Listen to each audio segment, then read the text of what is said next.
Assalamualaikum warahmatullahi wabarakatuh.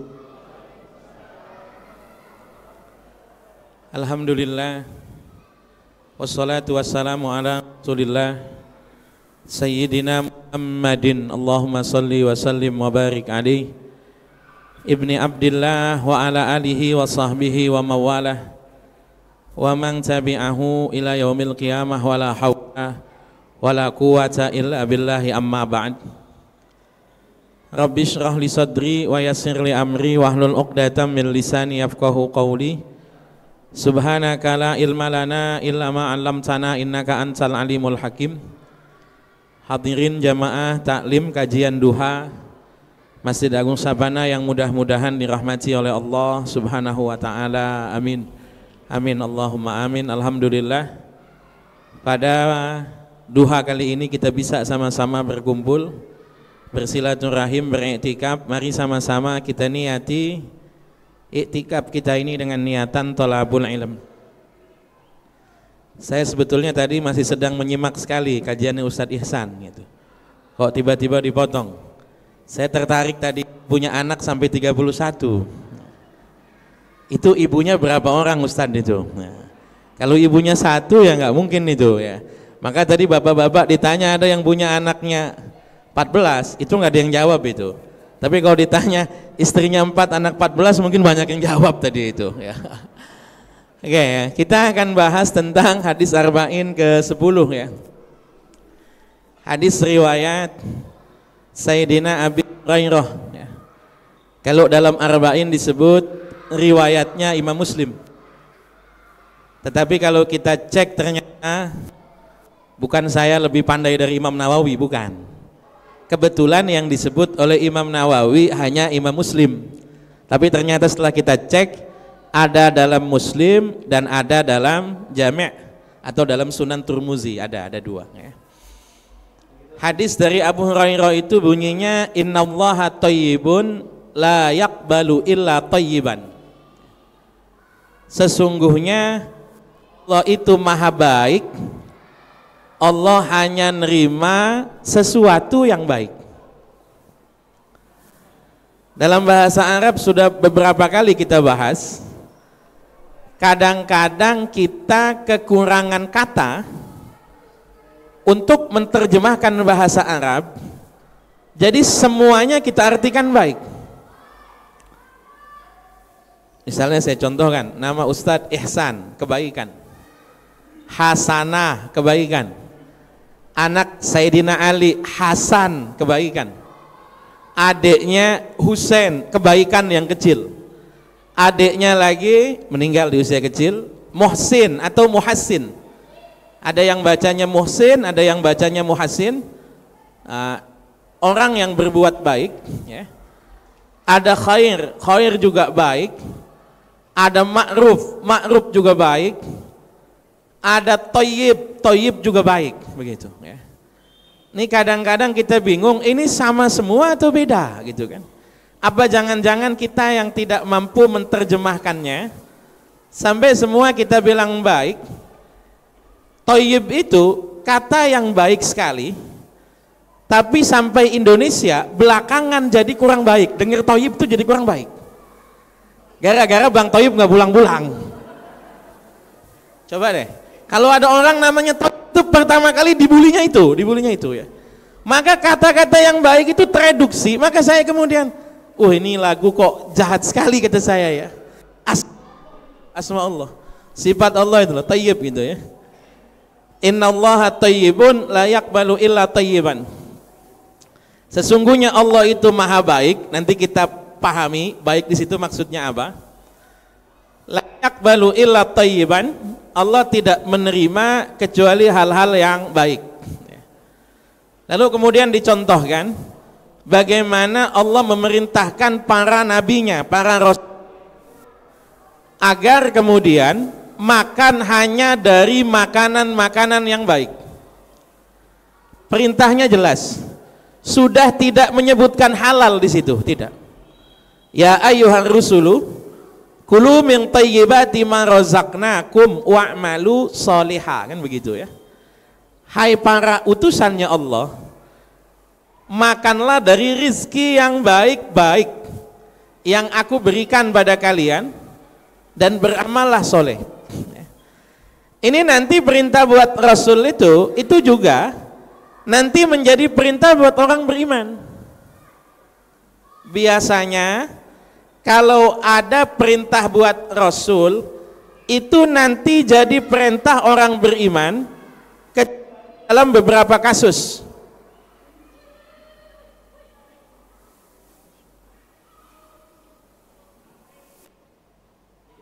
Kata-kata ya ayuhan rusulu, ini khitab. Khitab itu objek kewajiban, objek perintahnya siapa, begitu kan? Kalau ya ayuhan nas kan jelas, manusia secara keseluruhan. Kalau ya ayyuhalladzina amanu kan jelas, hai orang-orang yang beriman, banyak sekali itu. Ya ayyuhalladzina amanu kutiba alaikumusiyam, kutiba alaikumul qisasu fil qatlah, ya ayyuhalladzina amanu taqullaha haqqa, banyak sekali. Tapi kalau ya ayyuhan nabi atau ya ayyuhan rusul atau ya ayyuhan rasul, apakah perintah sifat umum? Rata-rata ulama bilang iya umum, panutan. Rasul itu teladan. Jadi kalau Rasul diperintahkan, umat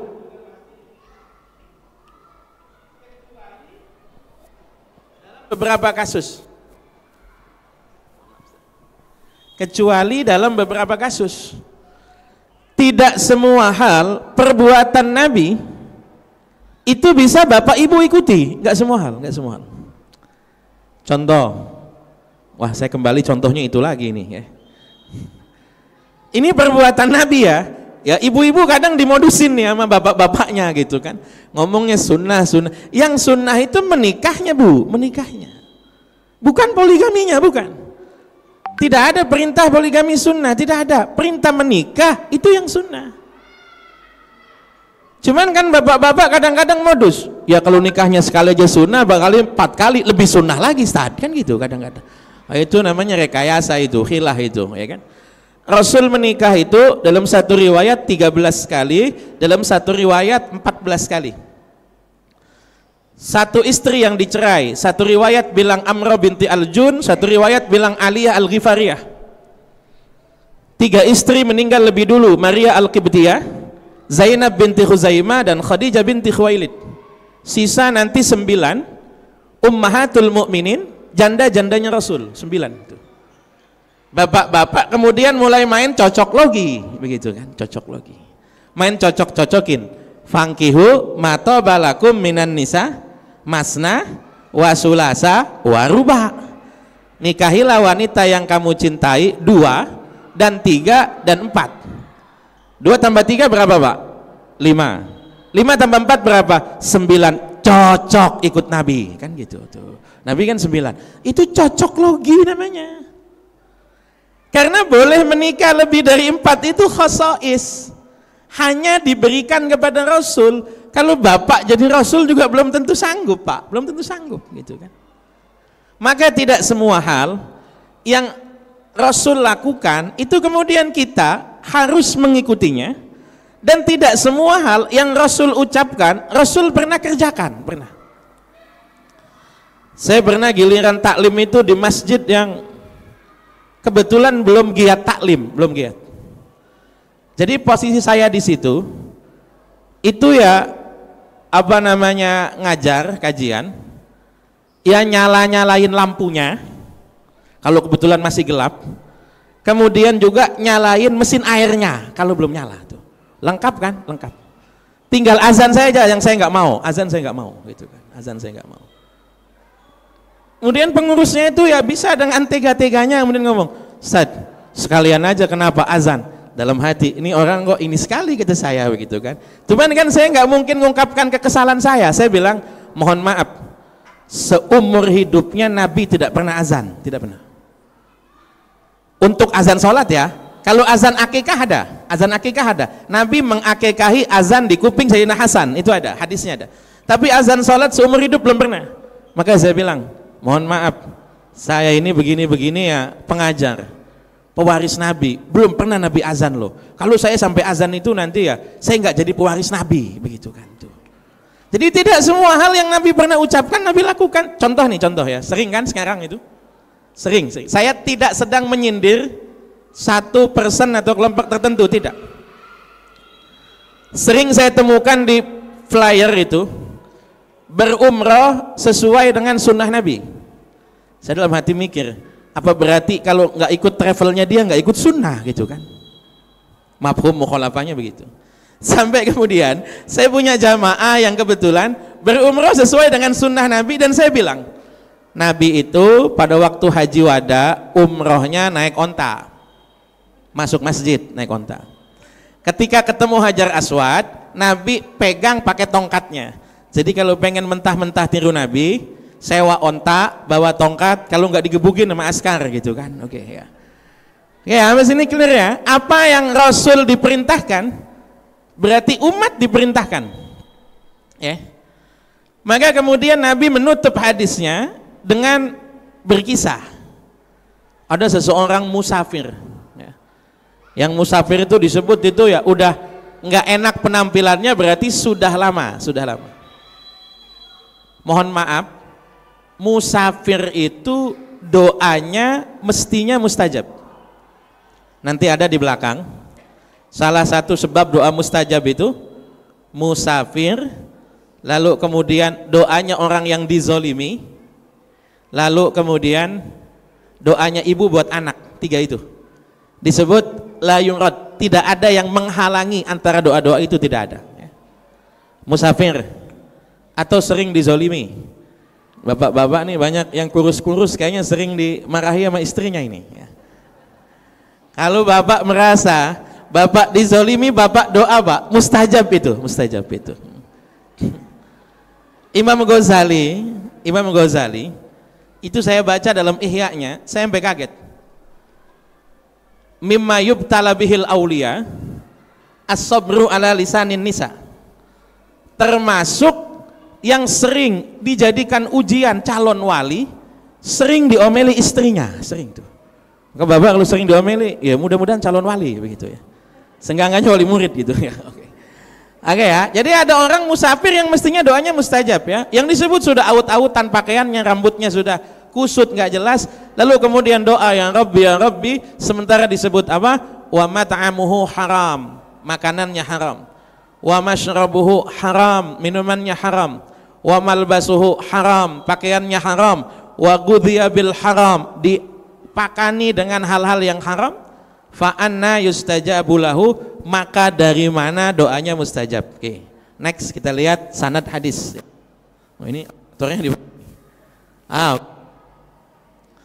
ini sekedar saya sebutkan bahwa hadisnya nyambung antara Imam Muslim dengan Rasul, nyambung, jadi hadisnya sahih pasti. Antara Imam Tirmizi nyambung, hadisnya sahih. Hadisnya ini gharib. Gharib itu yang ujungnya hanya ketemu di satu sahabat, di satu nama. Semuanya sumbernya Abu Hurairah semuanya. Abu Hurairah bahkan di tabi'innya masih sama, bahkan di tabi'ut tabi'innya masih sama. Baru nanti menjelang kakek-kakek guru Imam Muslim dan kakek-kakek guru Imam Tirmizi baru kemudian beda. Jadi sanadnya nggak usah dipermasalahkan. Saya sering nyebut sanad karena beberapa jamaah kadang nanya, Ustaz, hadisnya sahih apa enggak gitu. Saya kadang-kadang bingung. Misalnya saya tunjukin sahih, beliaunya juga belum tentu paham gitu kan. Tapi paling tidak saya tunjukkan buktinya secara sanad sambung pada Rasul, melewati tokoh-tokoh ulama yang kompeten, yang adil, dhabit, tidak mengandung syadz dan tidak mengandung ilat. Next. Yang paling pertama makna toba. Thayyib itu berasal dari kata toba. Toba yatibu. Toba yatibu thayyiban. Wa mataban fahuwa thayyibun wa dzaka matibun. Tib la tatib, kan begitu ya. Dari kata toba. Toba itu punya makna beberapa, tidak hanya baik. Toba itu punya makna nyaman. Toba itu punya makna relatif sempurna. Toba itu punya makna tidak ditemui kekurangannya, itu toba ya. Jadi bukan sekedar kita katakan baik lalu semua tadi bahasa Arab artinya baik, tidak. Ada makna-makna spesifiknya. Maknanya nyaman, maka banyak sekali dalam Al-Quran kita temukan kata-kata toba Fangkihu ma tabalakum minan nisa, maka nikahilah wanita yang kamu nyaman dengannya. Jadi kalau nggak nyaman ngapain dilanjutin Pak, gitu kan ya. Kalau nggak nyaman juga sama Bu, gitu kan, ngapain dilanjutin. Di awal, jangan sudah punya anak 5 kata Ustadz kalau nggak nyaman nggak usah lanjutin, bukan. Di awal itu patokan sebelum menikah itu ya. Nanti orang offset pemahamannya gitu kan ya. Jadi sebelum menikah, kalau kemudian istikharahnya tidak yakin, musyawarahnya tidak yakin, ngapain dilanjutin gitu kan. Ada dalam Al-Quran, baldatun thayyibatun wa rabbun ghafur, negeri yang nyaman yang Tuhan mengampuni, kan begitu. Ada disebut hayatan thayyibah, kehidupan yang nyaman. Ada disebut masakinat thayyibah tardaunaha, kan begitu. Disebut tempat tinggal yang nyaman. Bahkan mohon maaf, Yasrib, kota yang kemudian populer dengan nama Madinah, juga populer dengan nama Thayyibah. Maka kemudian jadi lagu tuh, ya Thayyibah, itu maksudnya kerinduan terhadap Madinah, bukan kerinduan pada Bang Thayyib yang udah 3 tahun gak pulang, bukan. Kerinduan kepada Madinah, ya Thayyibah. Jadi Thayyibah itu kita artikan nyaman, bukan sekedar baik. Halal itu mohon maaf belum tentu nyaman, belum tentu. Ibu belum makan, asam lambung lagi kumat, ibu makan sambal pedas, mungkin halal, tapi efek yang ditimbulkannya tidak thayyib. Makanya orang di Surabaya, kulu mimma fil ardi halalam thayyiba, begitu patokannya ya. Jadi yang halal dan thayyib. Nah sekarang kita akan bahas ya, next ya. Kita akan bahas halal dan haram ya, halal dan haram. Ini sebetulnya sudah lewat pada waktu hadis arba'in tentang syubhat. Innal halala bayyinun wa innal harama bayyinun wa bainahuma umurun mustabihatun minan nas. Sudah lewat. Tapi paling tidak kita akan ulangi lagi secara sederhana saja biar kita tahu yang halal itu yang bagaimana, yang haram itu yang bagaimana. Satu, kita cari yang haram dulu. Karena kalau halal patokannya gampang. Halal itu yang tidak haram, itu halal. Ini bukan kata saya loh, kata ulama, Tapi jangan nanti Bapak bolak-balik, halal itu yang tidak haram, haram itu yang tidak halal. Ya orang nggak paham-paham kalau begitu, ya kan? Halal itu yang tidak haram. Jadi yang kita cari haram itu apa? Haram itu adalah sesuatu yang menurut Allah atau dalam penjelasan Rasul itu haram, baik fisiknya atau prinsipnya.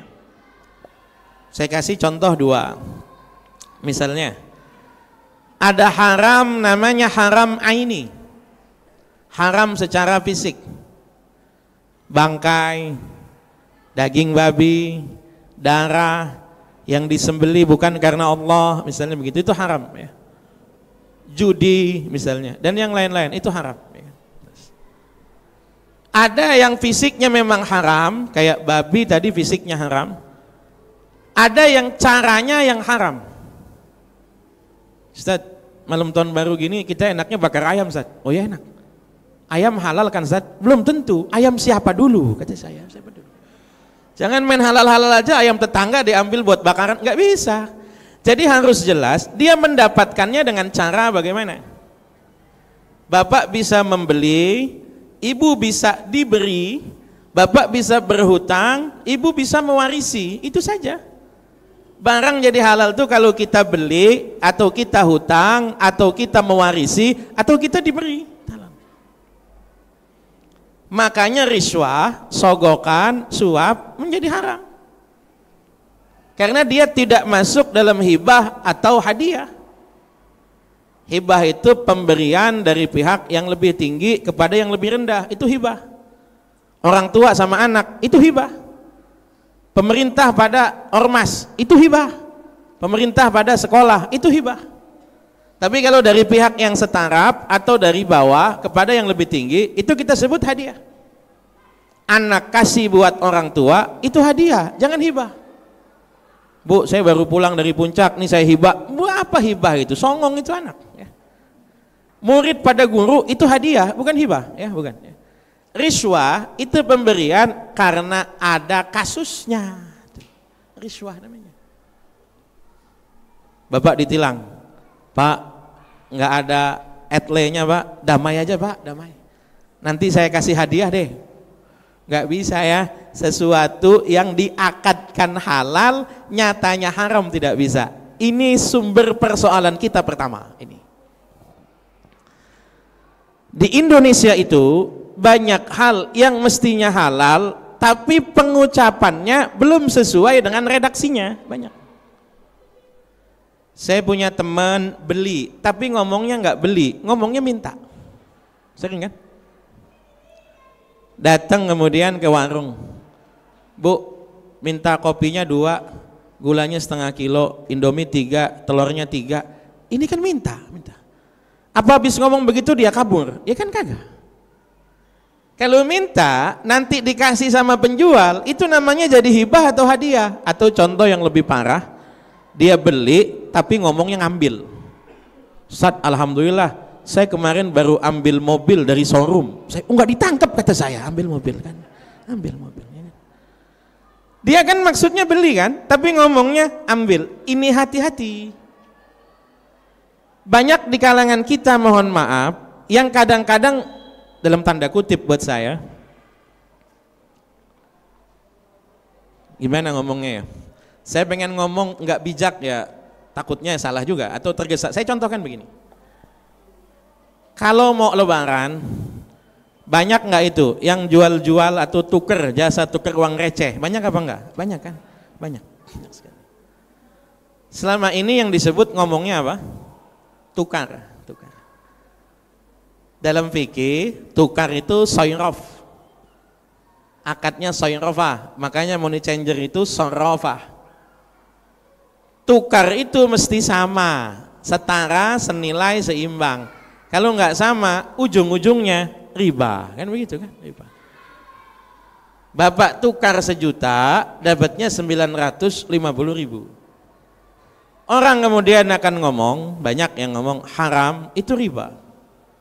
Saya itu kesian sekali kalau diomongin haram, berarti nanti yang ngasih persenan sama anak-anak kecil di kampung itu, anak kecil nerimanya uang haram semua itu, uang haram semua.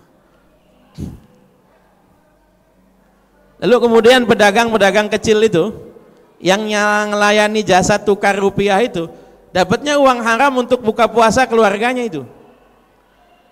Kita yang nerima uang barunya, kalau dikatakan haram juga berarti manfaatkan duit haram itu.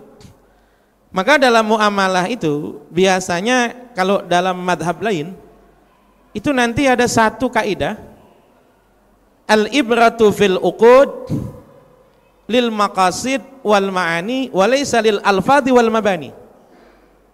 Penilaian satu transaksi itu pada tujuannya bukan redaksinya. Ada ulama bilang begitu.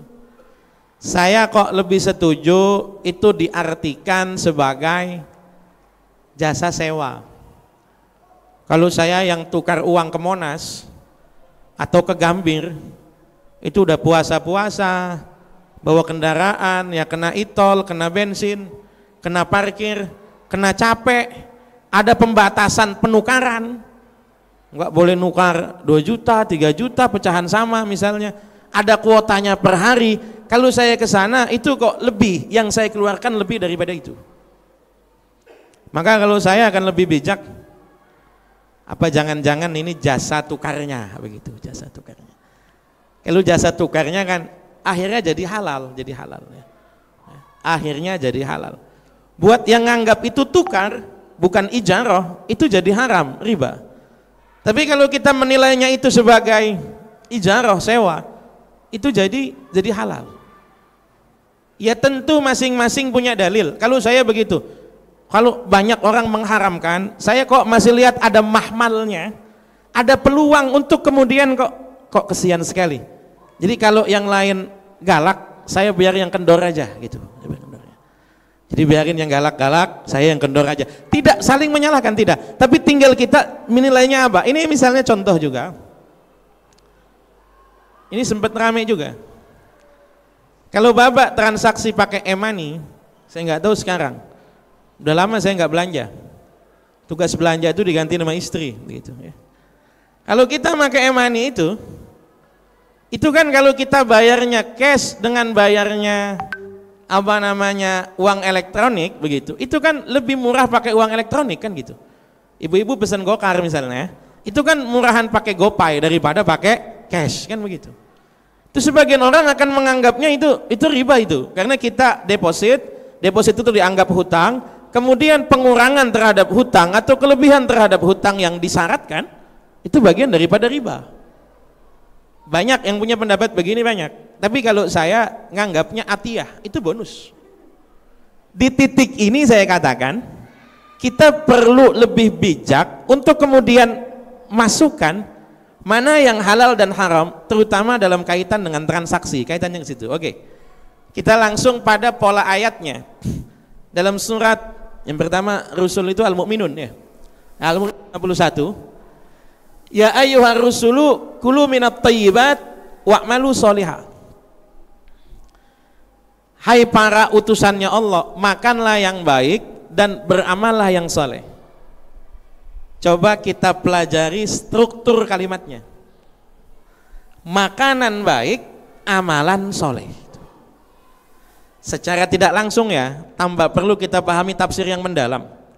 Makanan yang baik itu menjadi energi amalan soleh, kan begitu tuh. Jadi perintahnya bukan beramal soleh dulu. Bagaimana dia bisa beramal soleh kalau makanannya masih haram, kan begitu. Kalau orang makanannya sudah halal, tanpa diperintahkan dia sudah ada energi untuk melakukan amal soleh. Sebentar, saya mohon maaf mau ke kamar kecil sebentar. Saya nggak boleh nahan kencing saya.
Jadi kalau kita baca pola ayatnya, amalan soleh akan terjadi kalau makan masih haram, nggak akan terjadi.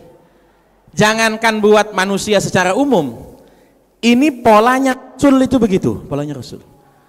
Karena Bapak Ibu lihat, wahai para jadi setingkat standarnya Rasul dulu, makan yang dulu baru beramal soleh, makan yang baik dulu.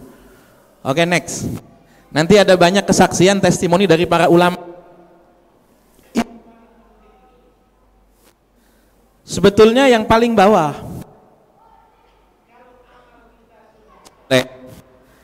doa-doa lebih berpotensi dikabul.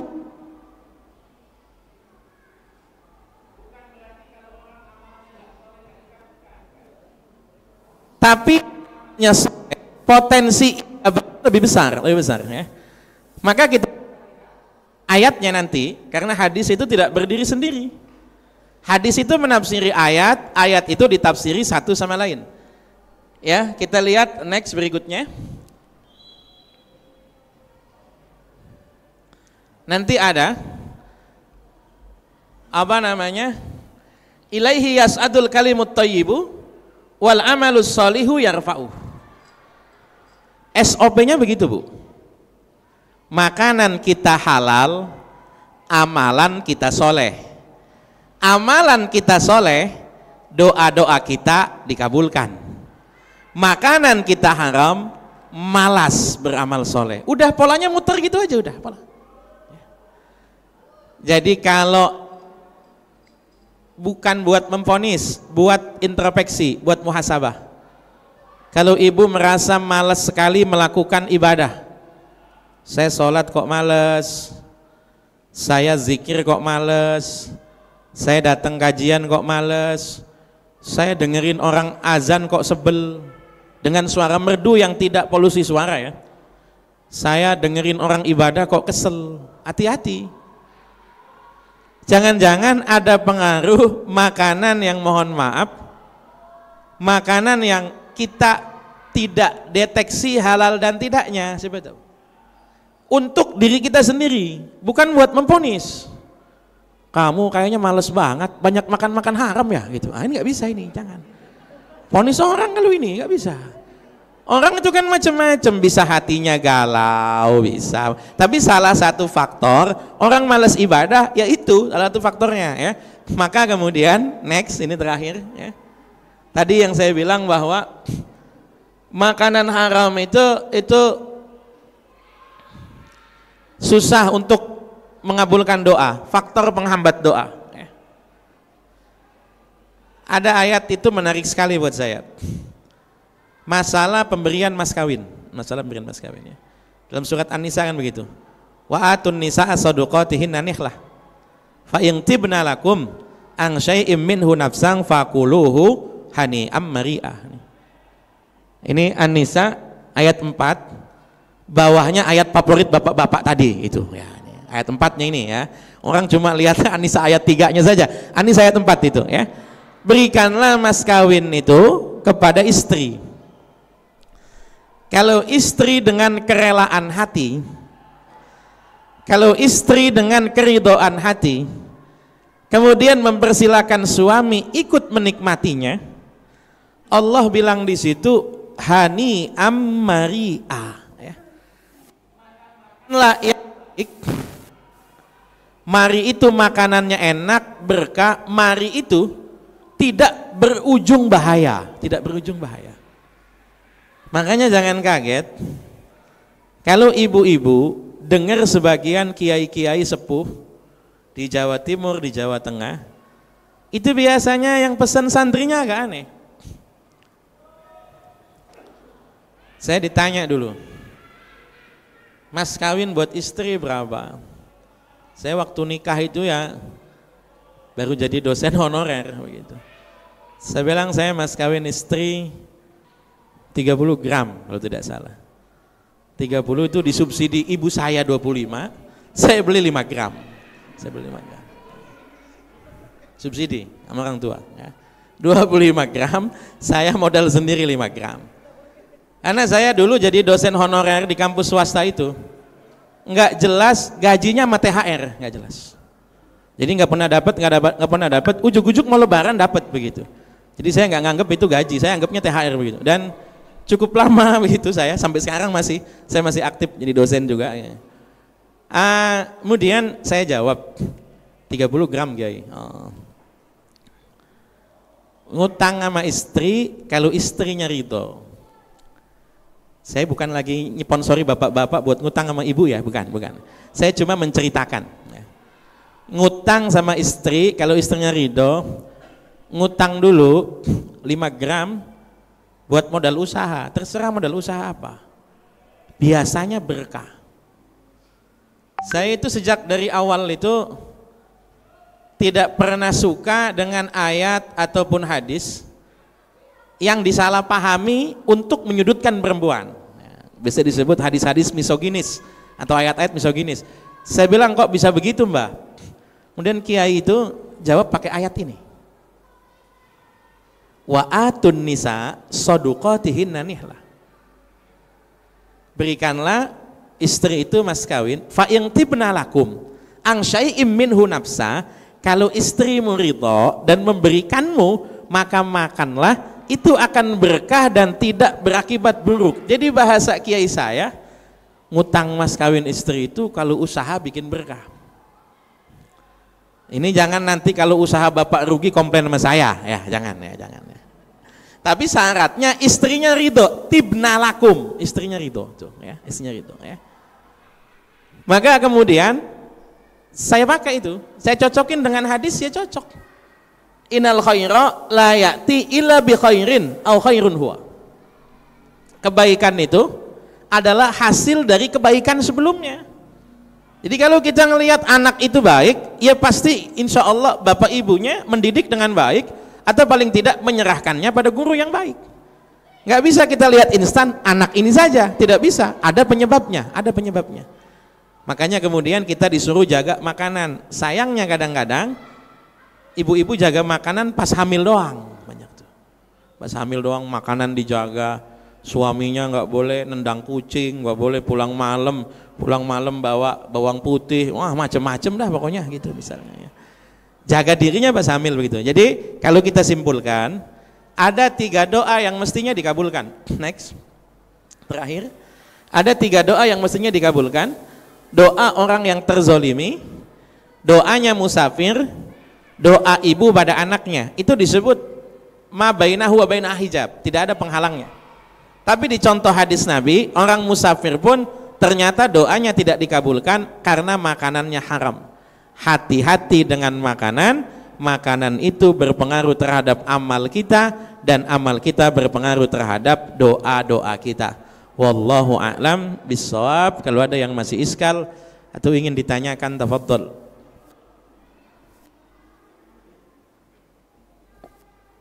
Bapak Ibu sekalian, jika ada hal yang ingin dipertanyakan terkait tema pada pagi hari ini, dipersilahkan. Saya akan buka pertanyaan dari bapak-bapak 1 orang terlebih dahulu, dari ibu-ibu 1 orang terlebih dahulu. Oke, dari bapak-bapak ada.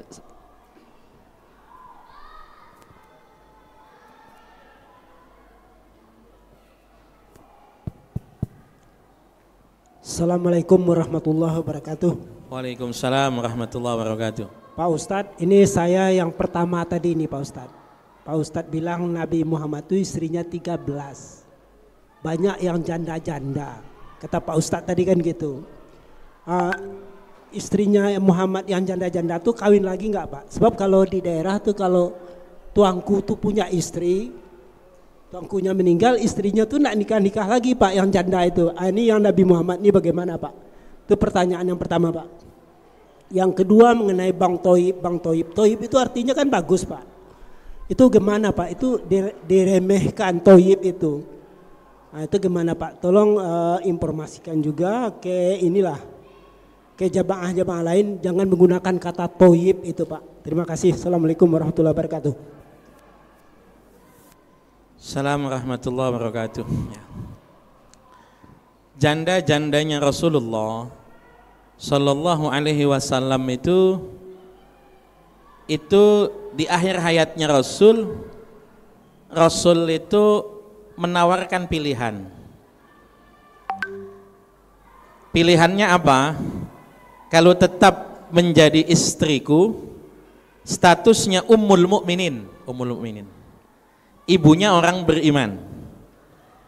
Ibunya orang beriman itu otomatis orang-orang beriman lain dianggap sebagai anak-anaknya, kan begitu ya. Secara etika tidak ada anak menikah dengan ibunya, begitu ya. Tapi hukumnya memang jelas, Nabi kasih pilihan itu. Antis ini suatin wafatul Mustafa khuyyirna fakhtarnan nabiyal muktafa, kan begitu. Itu 9. Jadi ketika Rasul meninggal, itu tidak ada yang ngelamar Aisyah, tidak ada. Meskipun keinginan orang melamar Aisyah di waktu Nabi masih hidup saja sudah ada. Ada orang tuh namanya Dzulkhuwaisarah. Ngomongnya ya begitu ya. Nanti kalau Muhammad sallallahu alaihi wasallam meninggal, saya mau kawin sama Aisyah, saya yang gantiin jadi nabi. Loh, kayak enak bener begitu kan. Ya wajar, orang zaman segitu pemikir. Jadi sebetulnya orang pengen ngelamar Aisyah sesudah wafatnya Rasul itu ada. Tapi kemudian tadi orang paham bahwa Rasul sudah ngasih pilihan. Oke. Bagaimana kalau di umatnya? Kalau di umatnya mestinya tidak. Sayyidina Ali bin Abi Thalib itu mengawini janda-janda ya janda-janda sahabat-sahabat sebelumnya. Ada satu yang terkenal namanya Asma binti Umes. Asma binti Umes ini wanita yang berkah sekali. Menikah pertama dengan Ja'far bin Abi Thalib, kakaknya Ali. Orang yang hijrah ke Habasah, orang yang secara fisik paling mirip dengan Rasul, Ja'far bin Abi Thalib. Yang kemudian ketika Ja'far wafat, itu dijadikan dalil isna'u li ali Ja'farin ta'aman. Kalau ada tetangga ngalami kematian, tetangganya ikut bantu repot nyiapin perlengkapan, kan begitu. Fardu kifayah, kan begitu. Ketika Ja'far meninggal di medan perang Mu'tah, tinggal di Madinah, awalnya Habasah, tinggal Madinah, kemudian meninggal syahid di Yordan. Dinikah sama Abu Bakar. Abu Bakar kemudian nggak lama Abu Bakar juga meninggal. Waktu Abu Bakar meninggal, Asma binti Umes ini statusnya sedang hamil. Ketika kemudian lahiran, nggak lama Ali bin Abi Thalib yang dulu adik iparnya sekarang bukan turun ranjang, naik ranjang berarti kan, naik ranjang. Anak kawin dengan kakak iparnya kan begitu kan? Oke. Artinya kalau di kalangan ulama biasa, sebenarnya biasa. Cuma biasanya mohon maaf, perasaan wanitanya yang pilih-pilih. Oh saya dulu suami saya tuanku, kiai besar nih. Lalu kemudian yang datang hanya ya orang awam agama, saya nggak mau lah, kan kadang-kadang begitu. Karena membandingkan dengan suami yang terdahulu, kan begitu. Tapi kalau secara aturan agama tidak ada itu. Tapi orang bebas, orang memilih menerima lamaran atau orang nolak lamaran tidak bisa kita paksa, nggak bisa. Jujur, Rasul saja pernah melamar dan Rasul ditolak. Selevel Rasul loh, selevel Rasul. Ada anak muda curhat ke saya marah-marah karena apa? Mantannya itu nggak mau dilamar. Seolah-olah dia nganggap hina. Biasa aja, saya bilang kalem. 130 juta perempuan Indonesia emang nggak ada lagi, kata saya yang lain.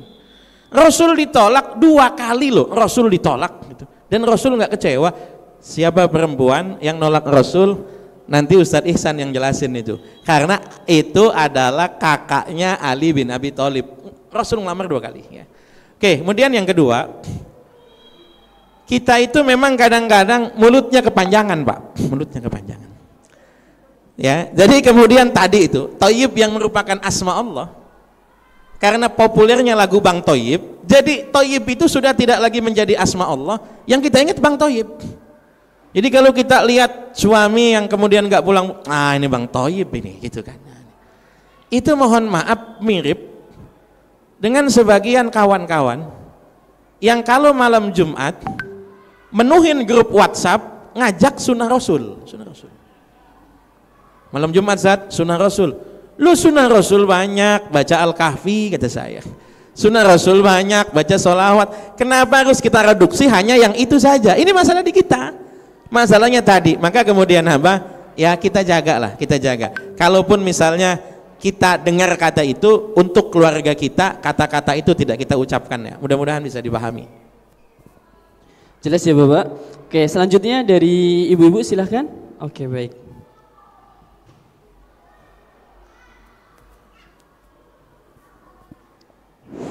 Bismillahirrahmanirrahim. Assalamualaikum Ustadz. Ya. Ada anjuran bahwa jauhi yang haram ya dan makruh.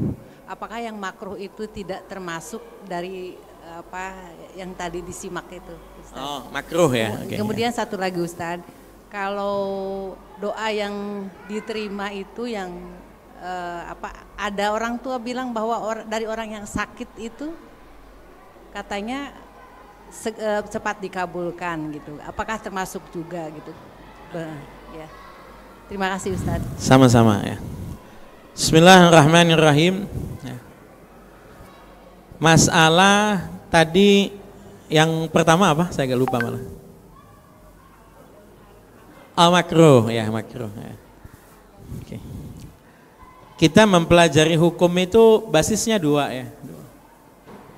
Dua itu ada perintah, ada larangan. Kalau ada perintah, nanti lahir hukumnya wajib. Kalau perintahnya tegas dan ngancam-ngancam, biasanya gitu. Lahir hukum sunnah. Kalau perintahnya tidak tegas atau tidak mengancam, anjuran sunnah. Larangan juga sama. Larangan itu ada yang tegas, haram, larangan berzina, mencuri segala macam. Ada larangan yang makruh. Contohnya mohon maaf, minum atau makan menggunakan tangan kiri, kan makruh itu. Mungkin sering saya saya contohin ini. Kalau ibu-ibu minum obat, obatnya apa airnya yang tangan kanan, kan gitu. Repot itu Ustaz. Ya udah nggak usah dipikirin, toh cuman makruh begitu kan. Cuman yang makruh itu dikhawatirkan saja. Kalau sudah terbiasa melakukan yang makruh, jangan-jangan tidak segan untuk melakukan yang haram, kan begitu. Tapi makruh, kalau dalam madhab Syafi'i, makruh itu masih boleh dilakukan, nggak apa-apa, nggak ada masalah. Contoh, ibu lagi antri minum di dispenser, kira-kira minumnya duduk apa berdiri? Berdiri yang banyak itu, nggak duduk. Saya coba berapa kali duduk itu langsung Ustaz kelamaan antri kita ini katanya. Oh ya udah, oh cuma makruh aja. Ibu kalau minum zam-zam itu malah tidak boleh duduk. Ibu kalau minum zam-zam malah dianjurkan berdiri. Imam Syafi'i pernah sengaja ngajak minta minum berdiri. Kata Imam Syafi'i, askini qaiman, kasih saya minum berdiri. Saya kaget loh.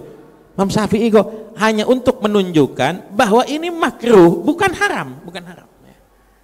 Ini jadi patokan buat kita. Kalau hal-hal yang sifatnya makruh, kita tegurnya biasa saja. Tapi kalau yang sifatnya haram, kalau kita mau tegurnya agak lebih tegas. Kan kadang-kadang kita nggak bedain. Yang haram santai aja, yang makruh diomel-omelin. Ya boleh, makruh itu tegurnya standar, kalau haram tegurnya lebih keras lagi. Itu yang pertama ya. Kemudian yang kedua masalah doa orang yang sakit. Doa orang yang sakit itu memang ramai disebut ada hadisnya, tapi hadis-hadis yang kuat itu menjelaskan bahwa orang yang sakit itu dosa-dosanya diampuni, kesalahan-kesalahannya dicuci.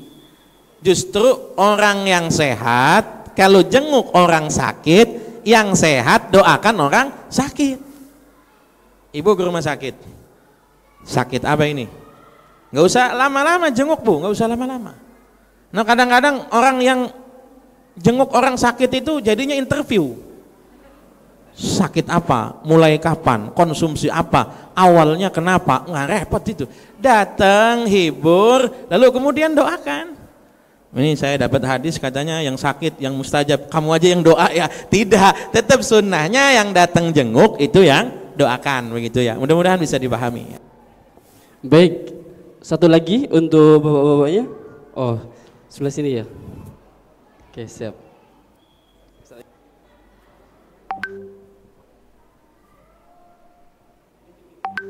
Oh, nitip. Assalamualaikum warahmatullahi wabarakatuh. Waalaikumsalam warahmatullahi wabarakatuh. Pak Kiai, ini mau bertanya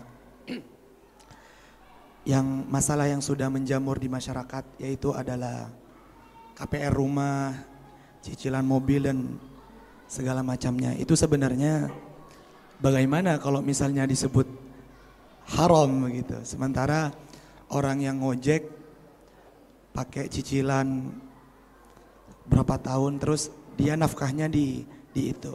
Mohon penjelasannya. Mungkin soal kedua dari itu. Bismillahirrahmanirrahim. Saya kadang ada keraguan, misalnya kita punya saudara atau kenalan yang kita tahu pekerjaannya haram. Misalnya taruhlah bandar judi misalnya. Lalu kita bertamu ke rumahnya. Kira-kira kalau kita dikasih makanan itu haram nggak ya? Karena kan dia penghasilannya dari haram gitu. Atau misalnya anak kita lebaran dikasih uang dari yang kita tahu ternyata pekerjaannya itu tidak halal gitu. Itu bagaimana? Oke, Pak. Selama ini gimana, Pak? Dimakan apa enggak? Itu kasus masih kecil. Oh, jadi masih kecil. Oh ya, baik. Jadi ayah saya itu menganggap orang yang kerja di bank itu haram waktu itu. Baik ya. Jadi saudara saya ketika ngasih saya diambil sama bapak saya, nggak boleh itu katanya. Jadi saya masih ragu-ragu. Terima kasih. Ya. Bismillahirrahmanirrahim. Ini jawabannya agak panjang ya, tapi saya sederhanakan ya, saudara. Karena bahas KPR itu, kalau di program hukum ekonomi syariah, 1 semester itu bahasnya. 1 semester 2 SKS itu. Lalu kemudian kita sederhanakan jadi 5 menit ya, insya Allah lah. Karena bapak ibu kan udah pintar semua, insya Allah paham ya. Oke, sederhana. Kalau cari solusi KPR syariah gitu aja. Ustaz, tapi nggak jauh beda Ustaz, malah jadi mahal belum. Itu urusannya dia, gitu aja. Pokoknya kita tahunya syariah begitu. Tapi kalau detailnya begini, Pak. Seperti tadi yang keraguan yang disebut sama Ustadz, kesian sekali tukang-tukang ojek itu kalau kemudian dianggap haram dan kemudian tiap hari makan barang haram, berarti nggak masuk surga itu orang, kan gitu. Maka tadi saya bilang, kalau biasanya ada yang galak, saya yang kendor Pak, biasanya begitu. Bukan meremehkan syariat, bukan. Ini aturan main akadnya begini. Kalau hutang, ambil uang, balikin uang, itu hutang. Bapak ambil uang, balikin uang, ada nilai selisih, itu riba, kan begitu. Terlepas nanti mau alasannya hutangnya konsumtif apa produktif, mengacu pada suku bunga atau tidak, mengikut besaran inflasi atau tidak, itu perdebatannya panjang. Tapi secara garis besar begitu.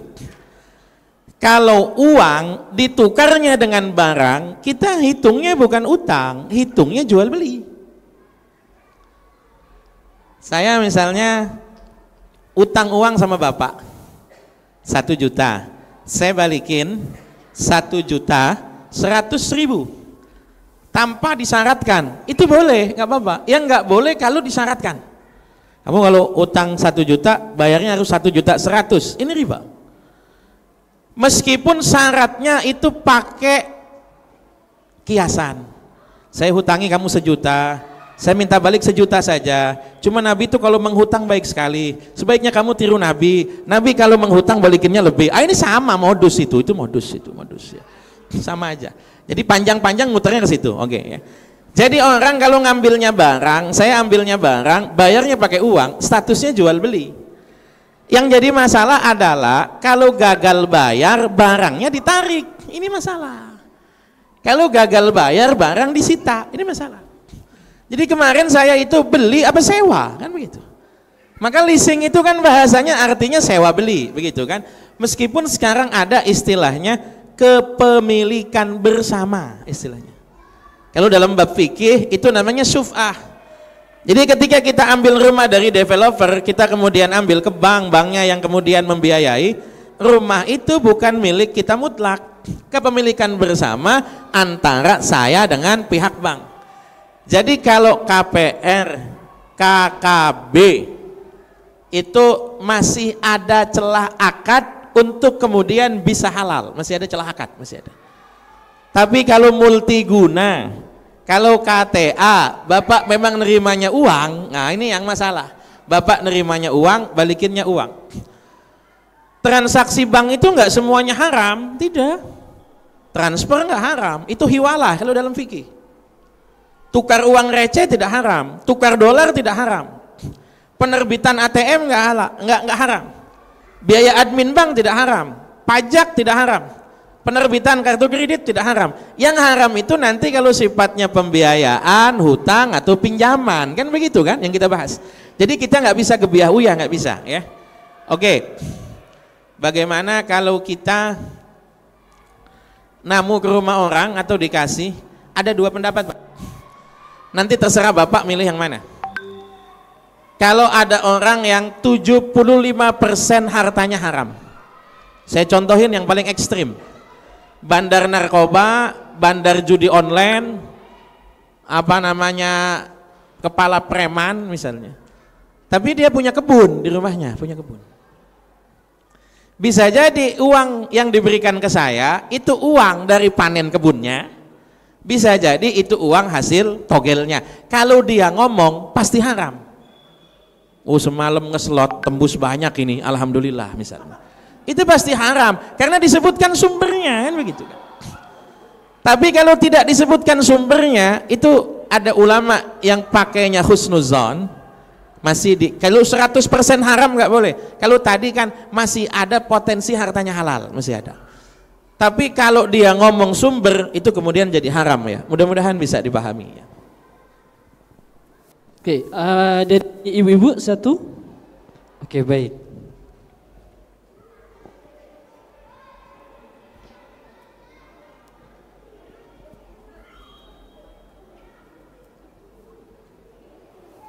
Assalamualaikum warahmatullahi wabarakatuh. Waalaikumsalam warahmatullahi wabarakatuh. Pak, saya mau bertanya Pak Ustadz, bagaimana dengan pembiayaan umroh, yang pergi umroh dibayarin dulu nanti dicicil. Terus kalau kita meninggal di sana nggak ada umur, gimana dengan amal kita Pak Ustadz? Kalau pertanyaan yang nomor 2 saya nggak bisa jawab Bu. Bagaimana amal itu urusan panitia kan begitu ya. Iya kan, sama kayak misalnya apakah kajian taklim kita diterima, ya kita nggak tahu, kalau itu urusan panitia. Tapi kalau orang umroh berangkat dulu bayar belakangan, memang rata-rata masyarakat Indonesia begitu, pay later. Iya kan, pay later. Saya khawatir lama-lama ini sapana juga pay later gitu kan ya. Rumah sakit nanti pay later begitu kan, haji umroh segala macam itu. Ya sederhana, kalau yang dijual adalah hutang, hutang 25 juta, bayar 36 juta, tenor misalnya 60 bulan, kalau ngitungnya pinjaman ya mohon maaf riba. Tapi kalau hitungannya jual paket, saya nggak ngutangin kamu 25 juta, saya nawarkan beliin paket umroh, nanti kamu bayar begitu kan. Akadnya beda. Biasanya itu yang dilakukan bank-bank syariah begitu. Tinggal nanti apakah bentuk pembiayaan itu diasuransikan atau tidak, kan begitu. Kalau diasuransikan tinggal kita lihat asuransinya all risk apa enggak, kan begitu kan, tinggal kita lihat. Kalau asuransinya all risk ya sudah. Ibu misalnya ada orang yang bayarnya ngutang, bayar belakangan, meninggal di sono, itu sudah tidak ada hutang Pak, lunas. Nah diasuransikan. Tapi kan nggak ada orang yang umroh niatnya pengen mati, nggak ada. Ya. Jadi tadi kita kembali pada akadnya begitu. Kalau akadnya adalah hutang, uang ketemu uang, itu pasti riba. Kalau akadnya adalah pembiayaan, saya jual paket, maka kemudian itu masih bisa dianggap jual beli begitu ya. Mudah-mudahan bisa dipahami.